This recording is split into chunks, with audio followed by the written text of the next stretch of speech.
अस्सलाम वालेकुम dear students, ये ग्रुप 3 मैथ 313 लेक्चर नंबर 14। अब क्योंकि टॉपिक्स एब्स्ट्रैक्ट होते जा रहे हैं तो मैं कोशिश करूंगा कि हर लेक्चर के दो दो पार्ट्स बनाऊं। तो ये जो आपके पास लेक्चर नंबर 14 है, ये इसका फर्स्ट पार्ट है। ये एग्जांपल है जो आपकी बुक के पेज 90 पे दी हुई है। इसमें उसने कहा है कि एक ये वाला साइकिल है, एक ये वाला साइकिल है और ये S6 के साइकिल है, यानी कि हर परमुटेशन में कितने एलिमेंट्स हैं जिन पर परमुटेशन हो रही है, 6 एलिमेंट्स हैं। तो इसने इन दोनों को मल्टीप्लाई करके दिखाया कि क्या आता है। ये 1 4 5 6 है, इसका मतलब है 1 goes to 4 ये वाली चीज, 4 goes to 5 ये वाली चीज, 5 goes to 6 ये वाली चीज एंड 6 बैक टू 1 ये वाली चीज। जो बच गया 2 वो 2 पे जाएगा, 3 3 पे जाएगा। अब मैं फास्ट इसलिए हूं कि साइकिल का टॉपिक पिछले लेक्चर्स में कवर हो चुका है। 2 1 5 है तो यहाँ से साफ नजर आ रहा है 2 जो है 1 पे मैप हो रहा है तो 2 के नीचे 1, 1 जो है 5 पे मैप हो रहा है तो 1 के नीचे 5, 5 बैक टू 2 है। तो यहाँ पे देख लें, अब जो बच गए बाकी वो फिक्स है। यही साइकिल की डेफिनेशन होती है, यानी 3 3 पे, 4 4 पे, 6 6 पे। अब इन दोनों को मल्टीप्लाई करते हैं राइट टू लेफ्ट। पहले 1 2 3 4 5 6, उसके बाद देखें 1 goes to 5, 5 goes to 6 तो 1 goes to 6, 2 goes to 1, 1 goes to 4 तो 2 goes to 4। ये 3 तो बहुत अच्छा बच्चा है तो बेचारा फिक्स होके बैठा हुआ था तो 3 goes to 3, 4 goes to 4, 4 goes to 5, low ji 4 goes to 5 हो गया, 5 2 पे जा रहा है और इसके अलावा 2 2 पे जा रहा है, ये हो गया। अब 6 goes to 6, 6 goes to 1, ये आ गया जी टॉ। अब वो कहता है tau is not a cycle. Reason, क्योंकि ये प्रोडक्ट ऑफ साइकिल्स के बराबर है। देखें ये दो साइकिल्स हैं, इनके प्रोडक्ट के बराबर है। और मजीद यहाँ पे एक चीज नोट करें कि ये साइकिल्स डिसजॉइंट भी नहीं है। अब मैं कहता हूँ ना ये कोर्स एब्स्ट्रैक्ट है क्योंकि एक चीज बताई जाती है फिर कुछ और आ जाता है। पहले हमने पढ़ा था, सर आप कह रहे थे जी कि हो सकता है दिमाग में आपके आ रहा हो कि आपने कहा था जी every permutation can be written as the product of disjoint cycles. ये तो डिसजॉइंट है ही नहीं। देखें जब इसको ब्रेक करते हैं ना as a product of cycles, transposition नहीं कह रहा, हालांकि ट्रांसपोजिशन भी साइकिल है, वो लेंथ 2 का है, लेकिन जस्ट पहला स्टेप कि प्रोडक्ट ऑफ साइकिल्स, तो वो डेफिनेटली डिसजॉइंट ही आते हैं। करके देख लें डिसजॉइंट आएंगे, देख लें 1 6 6 1, पहला 1 6 आएगा, फिर आएगा 2 4 5, ये अगला आएगा। तो लेकिन बताने का मकसद ये है कि अगर परमुटेशन को ब्रेक कर रहे हैं as a product of cycles, और वो हमेशा आएंगे डिसजॉइंट साइकिल्स, प्रोवाइडेड के सारे साइकिल्स जो हैं इस तरह से नहीं है कि उनको फर्दर ब्रेक करके प्रोडक्ट ऑफ ट्रांसपोजिशंस लिखा गया, क्योंकि ट्रांसपोजिशंस फिर डिसजॉइंट नहीं होती। लेकिन अदर वे राउंड नहीं होता, यानी कि दो ऐसे साइकिल्स जो कि डिसजॉइंट नहीं है उनको भी मल्टीप्लाई करके परमुटेशन बन सकती है। ठीक है जी, परमुटेशन को ब्रेक करेंगे वो बन जाएगी आपकी as a product of disjoint cycles, लेकिन दो साइकिल्स जो कि आपस में डिसजॉइंट नहीं है उनको हिट करके परमुटेशन बन सकती है। मैं बार बार कह रहा हूं, मैं ट्रांसपोजिशंस की यहाँ पे बात नहीं कर रहा, जो फर्दर साइकिल्स को ट्रांसपोजिशन ब्रेक करते हैं उनकी बात नहीं कर रहा, वो डिसजॉइंट नहीं होती। यहाँ कह रहा है tau is not a cycle, ठीक है जी। It is equal to the product of two cycles, ये 1 4 5 6 which is this one and 2 1 5 which is this one या दिस वन। इसके अलावा 1 4 5 6 और 2 1 5 ये डिसजॉइंट नहीं है, दे हैव 1 एंड 5 कॉमन। दो एलिमेंट्स हैं जो दोनों ही मूव कर रहे हैं, 1 और 5। ठीक हो गया जी, ये तो एक चीज बता दी। अब आगे चलते हैं। अब वो कहता है ये चेक करें कि सिग्मा साहब जो है साइकिल है कि नहीं, या साइक्लिक परमुटेशन है कि नहीं। फर्दर चेक करें कि सिग्मा साहब जो है इवन है कि ऑड है। तो अब देख लें ये सिग्मा साहब है तो ये डेफिनेटली इट्स अ साइकिल। देखें 1 goes to 4 ये लिखा हुआ है, फिर उसके बाद 4 goes to 3 ये लिखा हुआ है, उसके बाद 3 goes to 2 ये लिखा हुआ है एंड 2 बैक टू 1। इसमें एक और चीज नोट करें, जरूरी नहीं है कि कोई ना कोई एलिमेंट्स हो जो फिक्स हो, ये भी देख लें, जरूरी नहीं है कि कोई ना कोई एलिमेंट्स हो जो फिक्स हो। देखें ये चीजें क्लियर होनी चाहिए, ये चीजें क्लियर हो जाएंगी तो फिर ये कोई एब्स्ट्रैक्ट नहीं रहेगा। पर ये सोचते रहे हाँ जी इसमें तो कोई फिक्स एलिमेंट ही नहीं है। उसी को हमने कहा था जी कि कुछ एलिमेंट्स तो मैप होते हैं बाकी फिक्स होते हैं, नहीं है कोई फिक्स, डजंट मैटर। ये फिर भी देखें साइकिल तो बन गया। Yes sigma is a cycle या साइक्लिक परमुटेशन। हाँ अब इसको ब्रेक कैसे करना है, ब्रेक करना है जो मैंने कहा था, जो पहला एलिमेंट है फिक्स है 1 1 1, लास्ट वाला पहला वाले जो है आपकी ट्रांसपोजिशन है उसका सेकंड एलिमेंट, सेकंड लास्ट वाला जो दूसरी ट्रांसपोजिशन है उसका सेकंड एलिमेंट। उसके बाद आपके पास यहाँ पे देख लें जो यहाँ पे सेकंड वाला है वो अब यहाँ पे जो थर्ड आपके पास ट्रांसपोजिशन है उसका सेकंड एलिमेंट। क्यों देख लें, लास्ट वाला यहाँ पे, सेकंड लास्ट यहाँ पे, उससे पिछला यहाँ पे। अब इन तीनों को मल्टीप्लाई करके नहीं देखा जा रहा, अगर आप करके देखना चाहते हो देख लें, क्योंकि पिछले लेक्चर्स में यही स्टेप होते रहे हैं कि हाँ इनको मल्टीप्लाई करने से ये बन जाता है। तो सिग्मा ऑड है, क्यों? 1 2 3। वैसे तो देखें यहाँ कितने अमन अमन से हो रहा है, किसी को कहते हैं तू तो बड़ा ऑड है भाई, उसको गुस्सा आ जाता है। लेकिन यहाँ पे देख ले परमुटेशन को कोई गुस्सा नहीं आ रहा, इसलिए कि उसने एक्सेप्ट किया हुआ है कि मैं जो हूँ 3 ट्रांसपोजिशंस के प्रोडक्ट के बराबर हूँ, और 3 क्या ऑड नंबर, तो ये हो गई आपके पास ऑड परमुटेशन। अब वो कहता है नो ट्राई करो जी, ट्राई नहीं करना, करके छोड़ना है और समझ लेना है। वो कहता है कि ये जो टॉ साहब है इवन है कि ऑड है, और क्या ये साइकिल है, और टॉ इनवर्स निकाले। वो इतना कुछ पूछ लिया ऐसी की तैसी, कोई नहीं, कर लेके छोड़ेंगे, हम भी करके छोड़ेंगे भाई। अच्छा, पहली बात है कि इवन है कि ऑड है, तो इसको ब्रेक करना पड़ेगा as a product of transpositions. ठीक है, पहले तो हम ब्रेक करेंगे ना as a product of disjoint cycles. करते हैं, 1 2 पे जा रहा है, 2 1 पे, लो जिंदाबाद, ये तो वैसे ही ट्रांसपोजिशन बन गई क्योंकि ये साइकिल लेंथ 2 का है। 3 4 पे जा रहा है, 4 3 पे, बस यही है। कितनी है टोटल ट्रांसपोजिशंस? टोटल नंबर ऑफ ट्रांसपोजिशंस कितनी है? 1 2, तो टॉ क्या हो गया? इवन। ठीक है, इवन हो गया। अच्छा, अब ये फिर ये ना मसला, अच्छा जी यहाँ तो कोई पहला एलिमेंट फिक्स नजर नहीं आ रहा, यहाँ पे 1 है यहाँ पे 3 है। देखें ये तो हमने फर्स्ट टाइम ब्रेक किया ना, वो बाई चांस दोनों ट्रांसपोजिशंस आई हैं और मजीद ब्रेक करने की जरूरत नहीं है। अगर इसमें कोई साइकिल आता लेंथ 2 से ज्यादा, जो मैंने पहले भी एक्सप्लेन किया था, उसको ब्रेक करते हैं एज अ प्रोडक्ट ऑफ ट्रांसपोजिशंस।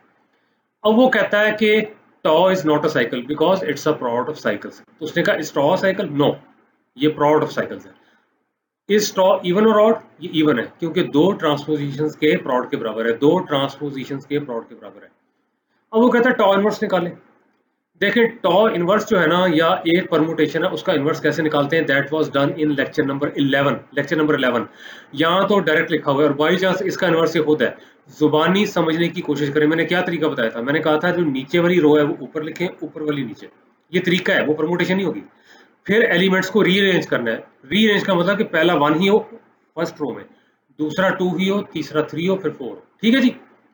तो जब मैं इसको ऊपर लिखूंगा तो यहाँ पे देख लें, ये ऊपर होगा तो 2 1 पे जाएगा, ये देखें।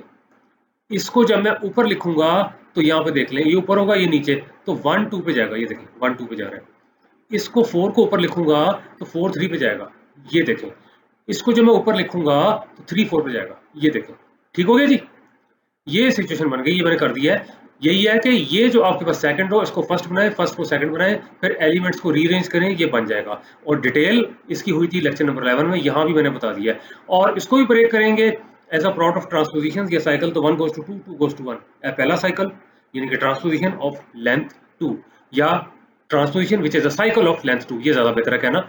फिर 3 goes to 4, 4 goes to 3, ये ले जी। तो टॉ इनवर्स भी, अब देखें अगर टॉ आपके पास इवन है तो टॉ इनवर्स भी इवन है। देखें ये समझते जाएं, क्योंकि इसी लेक्चर का जो अगला पार्ट होगा उसमें आ रहा है अल्टरनेटिंग ग्रुप। फिर सुन ले, अल्टरनेटिंग ग्रुप, उसमें सिर्फ इवन परमुटेशंस होंगी, सिर्फ इवन।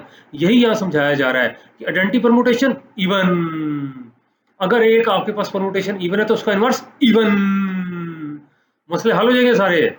और जारी बात है कि दो इवन को हिट करेंगे वो भी इवन आएगा, ये बात भी हम करेंगे, और कुछ की भी हुई है हमने पहले। तो बहरहाल ये सिचुएशन है। अब जरा आगे चलते हैं। ले जी, तीर कहाँ जा रहा है? ये रेड से यहाँ पहुंचा। कहता है note that toe is even. ठीक है जी, क्योंकि दो ट्रांसपोजिशंस के प्रोडक्ट के बराबर था। टॉ इनवर्स भी कहता है इवन है, ठीक है जी, टॉ इनवर्स भी आपके पास इवन है, वो भी दो ट्रांसपोजिशंस के प्रोडक्ट के बराबर है। फर्दर कहता है जी टॉ इनवर्स इसके बराबर है, ये चीज है। आया तो 1 2 3 4 था। एक काम करें, इसको पहले लिखें, इसको बाद में, ताकि ये क्लियर हो। ये नीचे देखें, वो कह रहा है multiplication of disjoint cycles is commutative. ये मैंने पहले भी बताया था लेकिन जुबानी, अब ये एग्जांपल हम करने लगे हैं। ये डिसजॉइंट साइकिल्स ही हैं और ये साइकिल है। इसको ट्रांसपोजिशन कहें तब भी ठीक है, साइकिल कहें तब भी ठीक है। इसको पहले लिखें, इसको बाद में। देखें एक तो हम करके देख लेंगे ये कम्यूटेटिव है, इन दोनों को मल्टीप्लाई करके यही आंसर आ जाएगा, या इन दोनों को मल्टीप्लाई करके जो भी है यही आंसर आएगा, या ये आंसर आएगा। लेकिन कॉमन सेंस ये कहती है कि ये वाला साइकिल 3 और 4 को मूव कर रहा है, 1 2 को नहीं कर रहा। ये वाला साइकिल जो है 1 और 2 को जो मूव कर रहा है, 3 और 4 को नहीं कर रहा। तो दोनों साइकिल सेम एलिमेंट को मूव नहीं कर रहे, जारी बात है फिर कंप्यूट तो करेंगे। ये मैंने जुबानी बोल दिया। अब करके देख लें, 3 4 है ना, 3 goes to 4, 4 goes to 3, बाकी दोनों एलिमेंट फिक्स हैं, 1 1 2 2। ये देख लें, 1 goes to 2, 2 goes to 1, बाकी फिक्स है।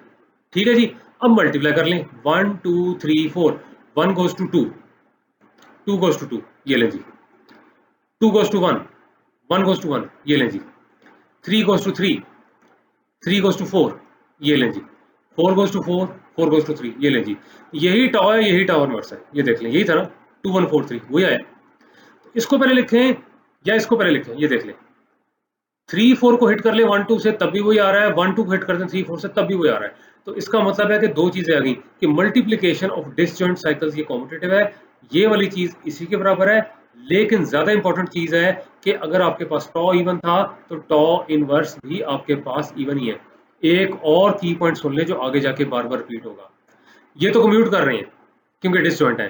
टॉ इनवर्स जो असल में होता है ना, टॉ इनवर्स जो होता है वो भी उन्हीं ट्रांसपोजिशंस के प्रोडक्ट के बराबर होता है जिसके प्रोडक्ट के बराबर टॉ होता है, लेकिन रिवर्स ऑर्डर में होता है। फिर सुन ले, आपके पास टॉ है, ठीक है जी, उसको आपने लिख दिया as a product of transpositions. Inverse निकालना है तो उन्हीं ट्रांसपोजिशंस का प्रोडक्ट होगा लेकिन रिवर्स ऑर्डर में होगा, यानी कि जो टॉ इनवर्स है आइंदा से ऐसे ही लिखा जाएगा रिवर्स ऑर्डर में। ये देख लें, यहाँ पे 1 2 3 4 है तो इसको 3 4 1 2 किया हुआ है, ये भी आगे जाके हम कर रहे होंगे। अब आगे चलते हैं। एग्जाम्पल कहता है कि इसका बताएं कि ये इवन है कि ऑड है। देखें जी, 1 goes to 3 ये आ गया, 3 goes to 2 ये आ गया, 2 back to 1 ये हो गया। अब इसको ब्रेक करना पड़ेगा एज अ प्रोडक्ट ऑफ ट्रांसपोजिशंस, क्योंकि ये तो 3 लेंथ का साइकिल है। तो 1 फिक्स हो गया, ये 1 फिक्स हो गया, ये लास्ट वाला यहां पर, सेकंड लास्ट यहां पर, ठीक है जी, ये चीज हो गई। अब आपने इनको अगर मल्टीप्लाई करके देखना है तो बिल्कुल चेक कर सकते हैं, इनको मल्टीप्लाई करके यही चीज आएगी। ये यहां पे नहीं किया जा रहा क्योंकि पिछले लेक्चर्स में कवर हो गया था। अब निकालना है इनका इनवर्स। देखिए अब ये जुबानी नजर आना चाहिए। इनवर्स में हम ये करते थे कि ये जो आपके पास सेकंड रो थी ये फर्स्ट में और फर्स्ट वाली सेकंड में, फिर रीअरेंज करते थे यानी कि 1 2 3 हो जाए। अब देख लें, जब फर्स्ट रो को मैं सेकंड में लिखूंगा और 1 को फर्स्ट प्लेस पे लेके जाऊंगा तो 1 2 पे मैप होगा, ठीक हो गया जी। सेकंड रो को मैं फर्स्ट में लिखूंगा और उसके बाद यहां पे लेके जाऊंगा तो 2 3 पे मैप होगा, ये हो गया जी। इसको जब सेकंड रो को मैं फर्स्ट में लिखूंगा तो 3 1 पे मैप होगा, ये 3 1 पे। ये ले मैंने करके बता दिया है। अगर ये मुश्किल लग रहा है ना, इस तरह मैं जुबानी जुबानी बोल रहा हूँ, तो लेक्चर 11 देख लें जहां पे डिटेल में बताया कि इनवर्स कैसे निकालना है। हाँ, एक और चीज देख लें, ये देखें, ये भी साइकिल है, 1 goes to 2 2 goes to 3, 1 goes to 2 2 goes to 3 and then 3 back to 1। अब इसको ब्रेक करें as a product of transpositions. 1 तो हो गया जी फिक्स, लास्ट वाला यहाँ पे, सेकंड लास्ट यहाँ पे। अब तो क्लियर नजर आ रहा है कि रिवर्स ऑर्डर में आ रहा है। देखें, पहले मैंने जुबानी कहा था, अब तो क्लियर नजर आ रहा है कि रिवर्स ऑर्डर में आ रहा है। जो आपके पास परम्यूटेशन है उसका जो इनवर्स होगा वो भी उन्हीं ट्रांसपोजिशंस के प्रोडक्ट के बराबर होगा लेकिन रिवर्स ऑर्डर में। वो कहता है f is an even permutation then f inverse is the product of the same transposition taken in just the opposite order या reverse order। ये पहले ये बाद में, ये पहले ये बाद में। अगर इस तरह हो जाएगा तो वो f का इनवर्स है।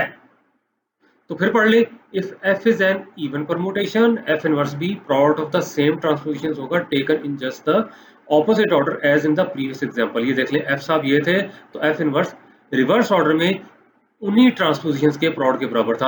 अब देख लें, जितनी यहाँ पे आएंगी उतनी यहाँ पे आएंगी ना, बेशक रिवर्स ऑर्डर में हो, स्ट्रेंथ तो उतनी है ना। तो अगर ये इवन है तो इनवर्स भी इवन होगा।